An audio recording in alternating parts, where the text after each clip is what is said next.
bahwa pemilu 2024 itu adalah sarana integrasi bangsa.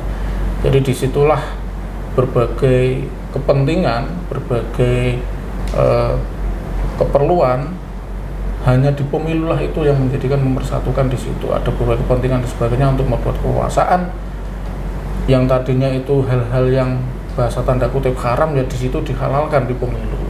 Jadi setelah itu ya sudah, kita gabung lagi menjadi NKRI Satu Indonesia Raya. Siapapun yang terpilih. Siapapun yang terpilih, karena tujuannya tetap satu, untuk membangun Indonesia menjadi lebih baik kan gitu.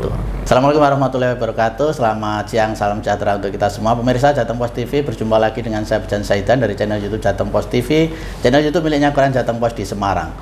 Teman-teman, hari ini kita dapat kesempatan istimewa bisa diterima oleh KPU Kabupaten Kendal. Dalam rangka juga kita ingin interview atau wawancara dengan KPU Kendal seputar tentang pelaksanaan pencalekan, kemudian mungkin dataran partai, kemudian juga pilpres dan mungkin juga pilkada serentak kelak ya, yang saat ini sedang menjadi gawe besar bangsa kita. Saat ini saya bersama Mas Jainul Tholibin. Selamat siang Mas Jainul Tholibin. Beliau adalah Divisi Perencanaan Data dan Informasi KPU Kabupaten Kendal. Mas Jainul, kami ingin interview tentang tugas-tugas KPU di Kabupaten Kendal, terutama berkaitan dengan gawe besar kita kelak ya, mulai dari pemilihan anggota DPR, kemudian pemilihan presiden, kemudian juga pilkada serentak nanti ya. Saat ini Kabupaten Kendal, apa pekerjaan utamanya dalam rangka menuju ke sana, Mas Jainul? Terima kasih sebelumnya. Assalamualaikum warahmatullahi wabarakatuh. Waalaikumsalam warahmatullahi wabarakatuh. Proses pemilu ini sekarang sudah sampai tahapan kemarin pengumuman DCS, daftar calon sementara untuk pileg, Pak. Ya, calon anggota legislatif. Itu dengan sampai hari ini masih rekapitulasi penyampaian hasil masukan masyarakat. Kita umumkan DCS-nya, sudah masyarakat ada yang menyampaikan masukan, terus kita rekap. Nanti kalau memang kita kemarin memang mendapat masukan satu, besok hari Jumat kita plenokan apakah itu memang TMS atau enggak. Jadi nanti setelah itu ada penyusunan daftar calon tetap yang mana itu akan digunakan nanti pas pemilu tanggal 14 Februari. Jadi itu masukan apa itu? Masukan masyarakat itu yang bersangkutan masih menjadi anggota BPD. Oh gitu. BPD. Jadi ada calon anggota legislatif yang kemarin diumumkan di DCS, tapi rangkap jabatan. Bahasanya bukan rangkap jabatan, kan syaratnya harus mundur itu dari jabatan-jabatan yang harus mundur. Oke, ternyata. Mungkin kepala desa, terus perangkat desa, BPD itu kan harus mundur. Nah, kita di Kendal itu menerima masukan satu. Jadi nanti kita proses dari pihak lain ya, pengadu dari masyarakat, ya, pengadu ya, melalui info pemilu. Gitu. Oke. Itu yang pekerjaan yang sampai hari ini tentunya dengan yang rutin sosialisasi. Berarti akan memanggil yang bersangkutan? Tidak, kita sampaikan ke partai politik. Oh gitu. Yang bersangkutan. Kita sudah menyampaikan ke partai politik. Kita sudah mengklarifikasi, tinggal nanti kita pleno, entah itu bagi nanti TMS atau tidak gitu nanti. Oh, gitu. Bisa gagal, bisa juga mengikuti aturan. Diganti kalau diganti oleh partai politik. Oh, diganti oleh partainya ya. Ya KPU kan ngomongnya ke partainya ya. Iya. Oh, ada gitu juga ternyata ya. Oke. Sebetulnya syaratnya apa maju sebagai calon anggota legislatif itu? Di antaranya tetap menjadi anggota partai politik, itu wajib, ya. Di aturannya ya. Terus pendidikan minimal SMA. Oke. Gitu. Tapi kalau jadi lulus SMA boleh ya? Lulus SMA itu minimal SMA. SMA minimal. Ya boleh, berarti maju anggota. Boleh, minimal. Apalagi kalau S1, S2, seterusnya. Iya, oke. Terus setia kepada Pancasila dan aturan-aturan yang ada lah. Minimal itu kalau pendidikan kita SMA-nya. Dan terdaftar di dalam sebagai anggota partai politik. Karena nanti di dalam pencalonan itu dibuktikan dengan kartu tanda anggota partai politik. Mana ya? Mana yang mengajukan. Jangan sampai kok KTA-nya partai A di daftar KTP itu nanti tidak bisa kami proses. Tidak bisa diproses gitu, ya. Oke Mas, kalau sampai misalnya ini DCS ya sudah keluar, DCT-nya kapan?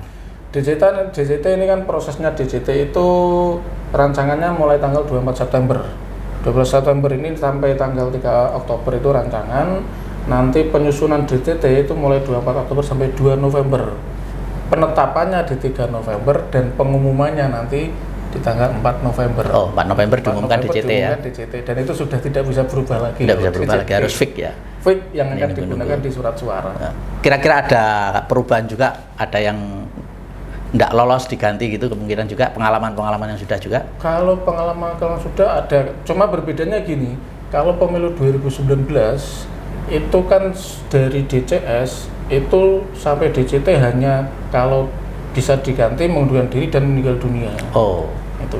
Namun kalau 2024 ini sampai DCT pun masih bisa ubah-ubah lah, nomor urutnya bisa diubah, dapilnya belum. Namun dengan syarat persetujuan DPP. Oke. Kalau tidak ada persetujuan DPT ditandatangani ketua umum atau sebutan nama lainnya dan sekjen atau sebutan lainnya. DPP partainya. DPP partainya. Oke. Oh, masih bisa itu juga kalau ya. 2024, kalau 2019 udah pakem ya. Dari DCS sudah pakem. Oh, gitu. Selama tidak meninggal dunia dan mengundurkan diri. Oke ya, berarti 3 November diumumkan ya DCT-nya. 4 November diumumkan DCT-nya. Oke. Penetapannya yang 3 November itu. Oh, penetapannya. Oke. Kalau masa kampanye kapan, Mas? Kampanye itu 75 sebelum hari H, itu kemungkinan di bulan-bulan Oktober ya. Di Oktober, Mas. Oktober ya sudah ya. Setelah 3 hari setelah November kayaknya. Oh, oke, itu sudah ya, setelah DCT itu mungkin sudah siap-siap kampanye ya, itu untuk pencalekannya ya Mas ya. Kalau partai politik sudah selesai ya pendaftaran? Sudah Mas, partai politik itu malah sudah ditetapkan di bulan 2022, di bulan Desember, 14 Desember itu sudah ditetapkan. Tahun lalu ya? Iya, tahun lalu. Penetapan 18 parpol itu. Di sini yang lolos 18 parpol? Sini kalau yang ada calonnya itu 17 parpol yang ada calonnya. Oh, yang ada calonnya legislatif. Tapi kalau partai peserta pemilunya 18. Partai peserta pemilu tingkat nasional itu 18. Partai lokal Aceh ada 6. Oh. Jadi kalau kita posisi di Provinsi Aceh itu nanti ada 24 partai. Kalau di Aceh tambah 6 ya. Tambah 6. Oh, gitu. Di lain Aceh ya hanya 18. 18. Partai apa itu yang tidak mendaftarkan anggota legislatifnya di sini di Kendal? Di sini yang tidak ada PKN. Partai Kebangkitan Nusantara. Oh, PKN enggak ada ya? Enggak ada. Jadi lolos peserta pemilu tapi enggak punya anggota legislatif. Enggak punya. Enggak mencalonkan. Oh, enggak apa-apa itu, bisa juga ya? Ya bisa. Bisa ya. Bisa. Mungkin enggak ada orang yang enggak ada kadernya ya. Kadernya bisa jadi enggak tahu. Tapi kok bisa lolos juga ya di pendaftaran partai politiknya ya? Tingkat nasional. Oh. Syarat partai politik itu bisa lolos menjadi peserta pemilu itu pertama harus lolos di seluruh provinsi yang ada. Berarti dulu masih 34 provinsi untuk pencalonan itu 34 provinsi. Terus lolos 75% dari jumlah kabupaten provinsi tersebut. Terus di setiap kabupaten itu harus lolos 50% jumlah kecamatan. Nah, itu baru bisa. Dia lolos di situnya ya. Di situnya. Oke Mas. Kemudian Mas, dari sekian berapa, 500 berarti yang lolos DCS ya? 581 nama ya? Nama by name. Dari 18 partai itu ya? 17 harusnya. 17 ya? Luar biasa ya, masyarakat harus menghafal nama-nama segitu banyak ya. Iya. Itu paling banyak partai apa itu? Kita ada 4 atau 5 partai yang penuh mencalonkan 50 kursi. Ini kan Kendal besok kan 50 kursi nih Mas. Jadi kan pendaftaran itu 100% dari jumlah kursi. Berarti karena Kendal 50 itu berarti pendaftarannya harus maksimal 50. Kalau nggak salah 3 atau 4 partai itu full 50. Full ya 50 mencalonkan. Oke, itu biasanya partai urutan besar 2, 3 ya. Iya. Biasanya seperti itu sih. Oke Mas, kalau misalnya di Kendal ini untuk jadi anggota DPRD harus minimal berapa suara itu seorang calon? Gini Mas, proses kalau kita mau menghitung itu untuk penghitungan model 2019-2020 kita tidak bisa mematok harus berapa surat suara. Pakai skema apa itu? Kalau sekarang Sanlek. Oh iya. Sanlek itu kan prosesnya pembagian surat suara sah dibagi ganjil 1, 3, 5, 7, 9 dan seterusnya selama ya? Masih bisa di kursinya ada. Jadi kita tidak bisa berapa ribu ya? Berapa ribu satu kursi. Jadi yang dibagi itu perolehan partai ya? Perolehan partai. Kalau 2014 kan pakai ambang batas. Jadi jadi bisa suara sah bagi kursi, satu kursi harga sekian, itu bisa. Tapi berapa kalau 2019 ribu? Sampai yang kesini nanti kita tidak bisa satu kursi berapa surat. Tidak bisa ya. Jadi perolehan akumulasi perolehan sebuah partai politik berapa, ya, kemudian dibagi dengan pembilang. Oke. Bilangan ganjil dulu, nanti Oke. kita urutkan. Dapil 1 sini kan 10 kursi nih. Oke. Nah, jadi suara-suara partai itu sah dibagi, nanti urutan terbesar 1 sampai urutan terbesar 10 itulah yang berhak mendapatkan kursi. Pembagi pembilangnya itu ya. Pembilangnya, ya. Dari urutan pertama dibagi 1, partai tertinggi pasti dapat 1 lah.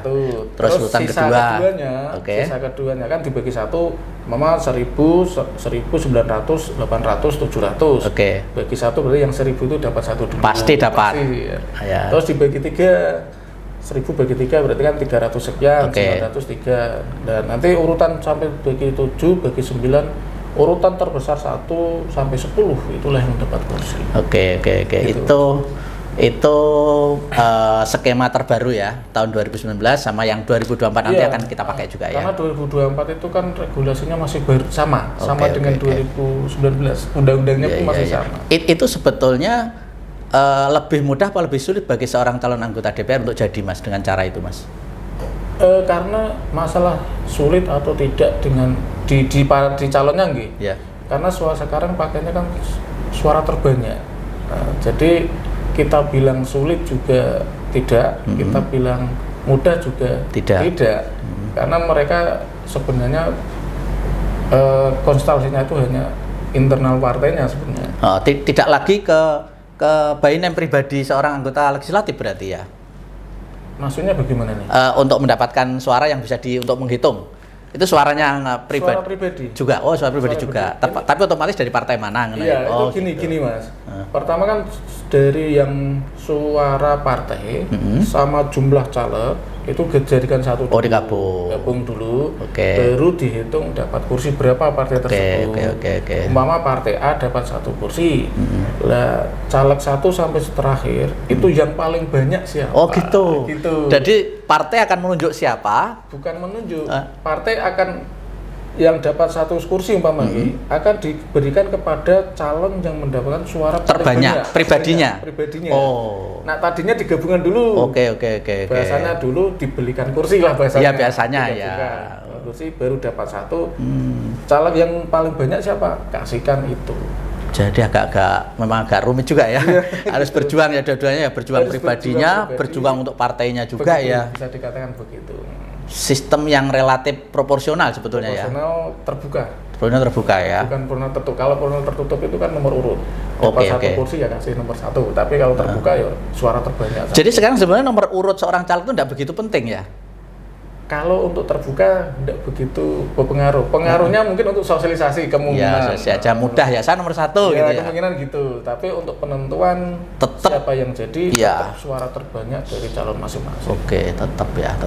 Oke. Ya jadi memang beda ya, beda ya dengan yang dulu itu ya. Oke Mas, kemudian Mas untuk menginjak ke gawe kita yang ke depan ya, adalah yang paling dekatnya adalah Pilpres ya.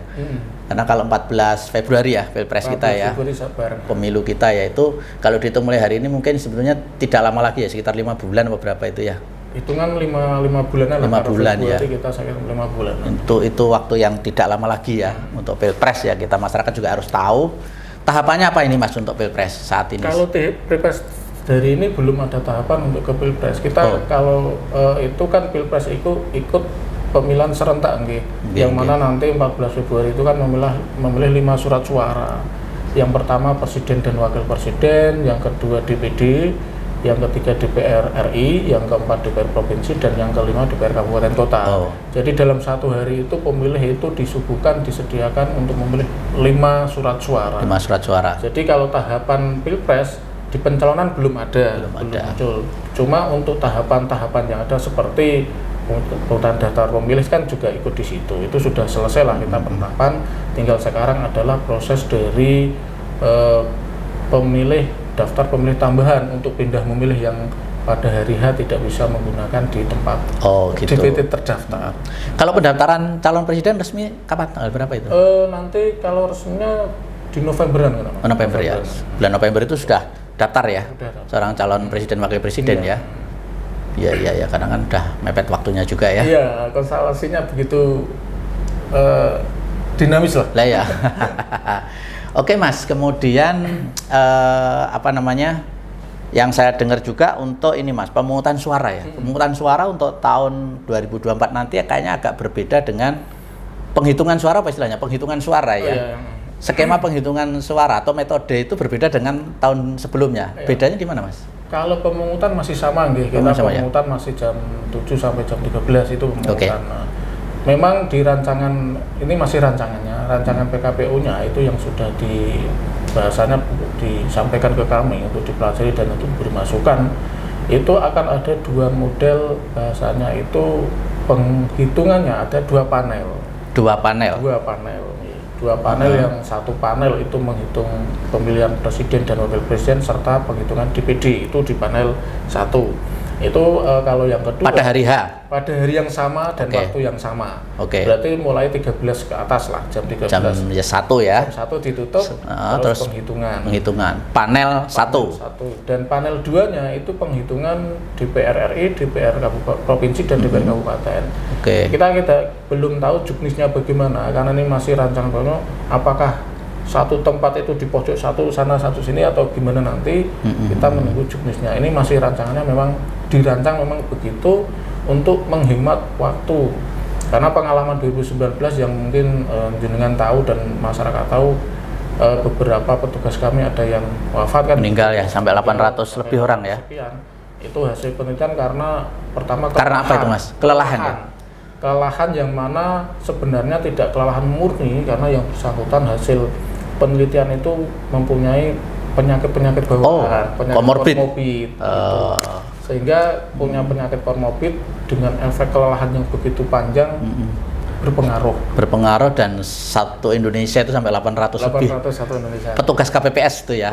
Karena lelah menghitung sehari harus selesai ya. Harus selesai karena regulasinya memang waktu itu 1 hari itu harus selesai pemungutan dan penghitungan, berarti jam 12 malam harus selesai, tidak boleh melewati jam 12 malam. Nggak bisa tidur, nggak bisa ini ya.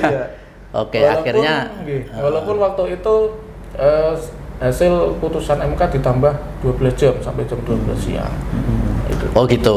Ya nanti kalau nggak cukup ya. Nggak cukup. Tapi itu masih tetap menjamin keberlangsungan supaya berlangsung secara profesional, jujur, adil ya, penghitungan dengan tetap, 2 panel itu ya. Tetap 2 panel, tetap kita menjunjung prinsip-prinsip pemilu dan asas-asas pemilu tetap kita junjung.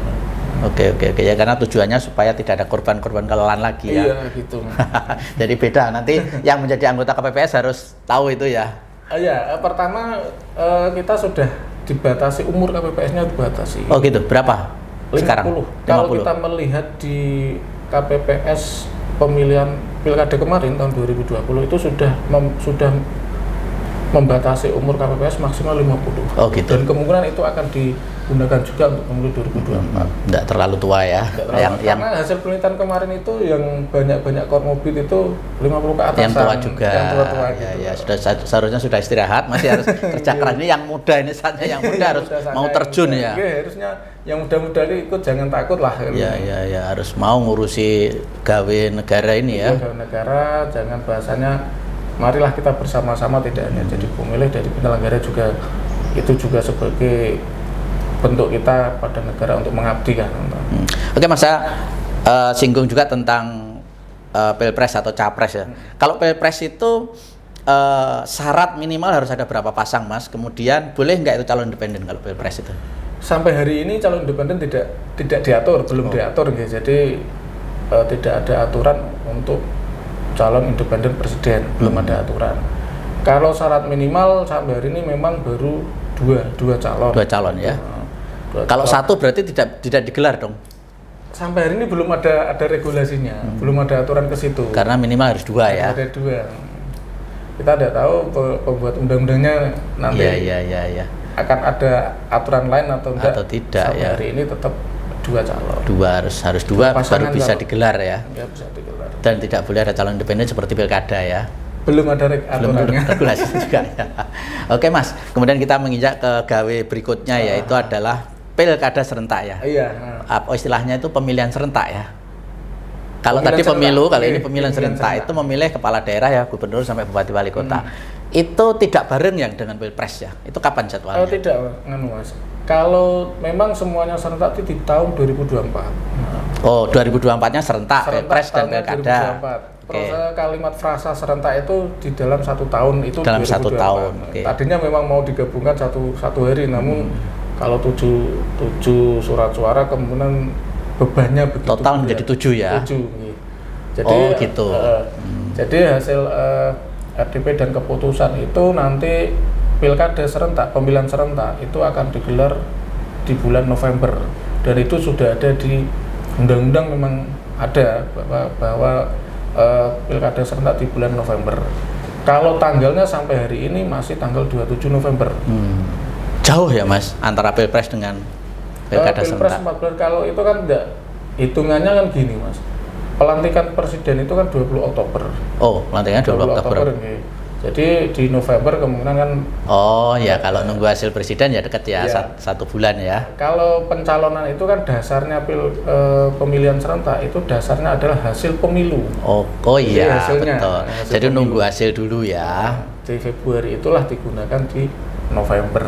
Oh iya, karena faktor itu juga ya. Sehingga nggak bisa barengan ya. Nggak bisa. Oh iya. Jadi November itu pilkada untuk gubernur, bupati, wali kota ya. Iya, kalau itu serentak. Oke, itu serentak ya. Berarti kalau di 14 Februari itu 5 surat suara. Oke. Kalau 27 November itu 2 suara. Jadi tahun 2024 kita punya 2 gawe besar ya. Pesta demokrasinya itu 2 berarti ya. Gitu, Februari 14 itu presiden, DPD, DPR RI. Kemudian nanti bulan November berikutnya milih gubernur dan Bupati 2 kali ya kita punya gawe ya. 1 tahun itu. Itu 1 tahun itu luar biasa itu. Masyarakat mudah-mudahan juga tidak dalam kondisi istilahnya terpolarisasi akibat pilpresnya, sehingga nanti di pilkadanya berbuntut ya. Tapi biasanya pilkada itu kan yang pengusungnya partainya biasanya tidak sama dengan presiden. Oh iya, biasanya iya. Itu baiknya, sisi baiknya politik gitu, kita ya. Di pusat misalnya bermusuhan, di daerah bisa berteman ya. Bisa berteman. Itulah politik ya. Tidak harus ya. Meskipun mungkin ada yang segaris ya. Ada yang satu garis dengan pusatnya, ada yang di bawahnya berbeda kultur, biasanya beda kulturnya. Kondisi politik di daerah. Kondisi daerahnya beda-beda sehingga kadang tidak sama dengan yang jadi politik sangat memungkinkan untuk tidak harus bermusuhan seterusnya ya. Iya. Bermusuhan kadang berteman gitu. Karena gini, pemilu itu kan arena konflik yang sah di situ. Jadi arena konflik yang sah dilindungi oleh regulasi undang-undang ya. Jadi disitulah pertarungan untuk merebut kekuasaan di situ. Betul. Jadi ya konfliknya hanya di pemilu. Setelah pemilu ya sudah, kita sebagai warga negara ya bareng-bareng lah membangun negara. Semestinya begitu. Semestinya, tapi nyatanya tidak ya Mas ya. Iya, masyarakatnya buntut dari Pilpres 2019 itu sampai sekarang masih belum ya. Di masyarakat masih terbelah ya.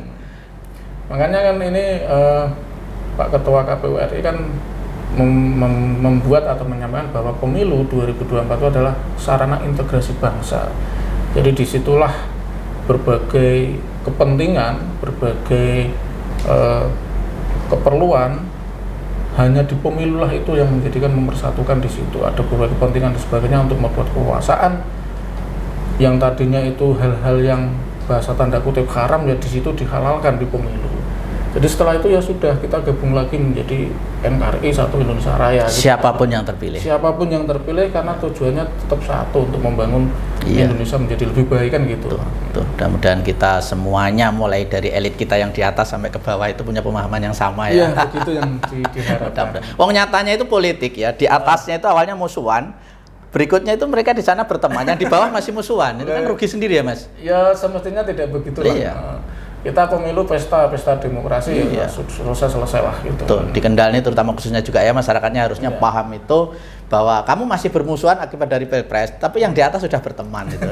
Sudah makan bersama ya. Yang di bawah masih saling membawa golok, itu kan rugi sendiri gitu ya. Oke Mas, terakhir untuk masyarakat Kendal terkait dengan tugas-tugas KPU, himbauan buat masyarakat Kendal apa nih? Oke, kita untuk masyarakat Kendal ini pesta demokrasi, pemilu pesta yang mana untuk menentukan pemimpin untuk masa depan. Jadi gunakan hak pilih masyarakat, entah itu Kendal atau seluruh Indonesia Raya lah, itu gunakan dengan baik dan bertanggung jawab gitu loh. Jadi gunakan hak pilih hak pilih panjenengan semua itu secara baik dan penuh tanggung jawab untuk membangun masa depan yang Indonesia yang lebih baik. Oke. Tingkatkan partisipasi itu ya. Tingkatkan partisipasi agar bahasanya lah bahwa legitimasi pemimpin kita itu memang masyarakat yang menentukan, yang membuat beliau lah yang menjadi itu memang masyarakat yang menginginkan. Jangan sampai pasif, apatis, atau bahkan dilarang keras untuk golput ya. Ya tetap harus berangkat lah. Gunakan hak pilih dengan baik dan bijaksana. Karena itu menentukan masa depan kita semuanya gitu, ya. Jangan sampai lempar batu sembunyi tangan. Aku ramelu milih ya gimana gitu kan. Oke, Mas Jainu, terima kasih sekali waktunya untuk interview dengan kami Jateng Post TV. Mudah-mudahan apa yang kita obrolkan ini menjadi bahan informasi yang bermanfaat buat masyarakat semuanya, utamanya semua kita menyongsong menjelang gawe besar pesta demokrasi kita ya. Mudah-mudahan kita menjadi orang yang bertanggung jawab ikut menyukseskan pesta demokrasi kita. Ada dua, yang pertama adalah pemilihan presiden 14 Februari ya, itu hari Valentine Day ya. Kemudian yang kedua adalah pilkada serentak nanti 27 November tahun 2024, ada dua gawe besar itu. Terima kasih sekali Mas Saifuddin Haidan. Mohon maaf bila ada salah-salah, saya undur diri. Assalamualaikum warahmatullahi wabarakatuh.